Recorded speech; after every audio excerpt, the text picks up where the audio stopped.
Hello everyone. Today we are diving into an exciting question. Can we actually use light to control the weather? It sounds crazy, right? But some scientists are already exploring how we might influence things like rain, fog, and even lightning using powerful laser beams. My name is Katsuya Tanaka, and I am a Japanese photonics researcher in Germany. And today I want to share what I have learned about these fascinating experiments. So let's take a closer look at what's happening now, what's possible in the future, and whether one day we might be able to create our own weather. So here is the basic idea. When we talk about using light to change the weather, we are usually talking about using lasers.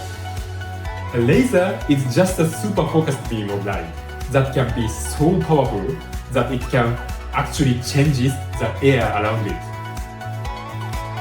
In experiments, scientists shoot high-energy lasers into the sky. When the laser hits the air, it creates something called plasma.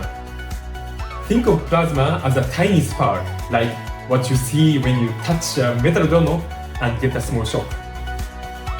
This spark makes tiny particles that can help water vapor in the air stick together. When enough water sticks to these tiny particles, you get raindrops. This technique has already been tested by researchers in different countries, like in France, Germany, and the United States. They have been able to create raindrops in a lab and even out in real clouds. But here is a catch. It only works if there is already enough moisture in the air. That means it's not like turning on a water tap. You can't just zap a completely dry sky and expect a downpour. Okay, so let's move to something even cooler. Controlling lightning with lasers. Lightning happens when there is a buildup of electrical charge in a storm cloud. When you see a flash of lightning, it's because these charges are jumping from one place to another. Scientists think lasers might be able to help control where this lightning strikes. The idea is to shoot a laser into a storm cloud. The laser makes a sort of path, like a shortcut for the electrical charge. If it works, the lightning will follow that path and strike where you want it to. Imagine being able to guide the lightning bolt away from a crowded city and into an empty field instead. This technique has been tested on a small scale, but there's still a lot to figure out before we can use it safely in real thunderstorms. Lasers aren't just for making rain or steering lightning. Some scientists are looking into using lasers to clear fog. When light from a special laser hits fog, it warms up the tiny water droplets, making them evaporate. But there is more to it. Lasers can also be used to detect fog density. By shooting a laser into the fog, it's possible to create a detailed 3D map of where the droplets are. This mapping helps scientists understand where the densest part of the fogs are, so they know exactly where to target the laser for most effective fog clearing. This could be super helpful at airport or busy highways when thick fog makes it so dangerous to drive or land planes. With both detection and clearing, lasers could become a powerful tool to manage tricky weather conditions. Have you ever been caught in a hailstorm? Those tiny ice balls falling from the sky can cause a lot of damage to your cars, crops, and even buildings. But what if we could stop them before they even form? Some researchers are looking into how lasers could prevent hailstorms. Here is how it might work. Hailstorms form when water droplets are carried high into a cloud and freeze.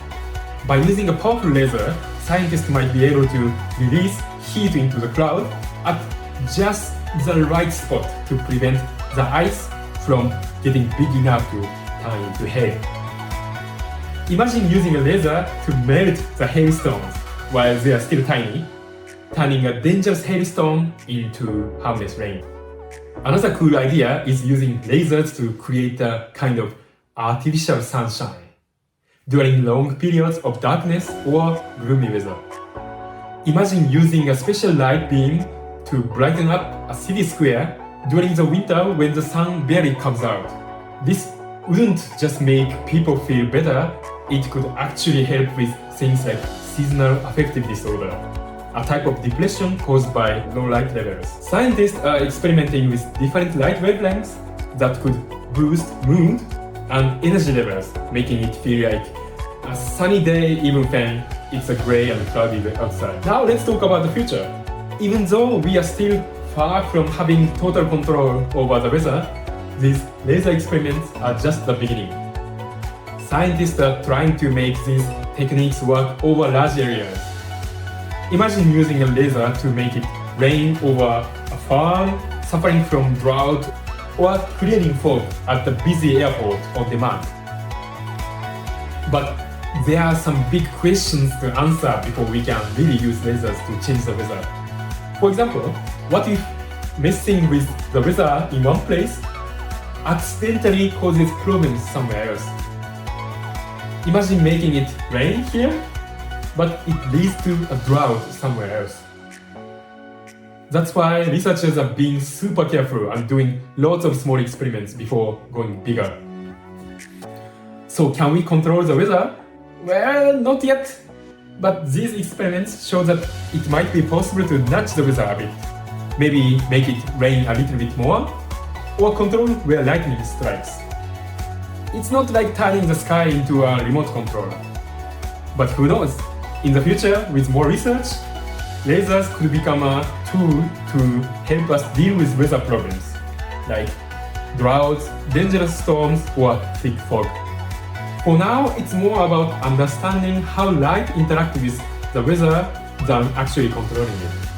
But as scientists learn more, we might see some real-world applications sooner than we think. So if you are curious to learn more, I always put references to research articles and sources in the description below. Feel free to check them out. So thank you very much for watching. See you next time. Bye!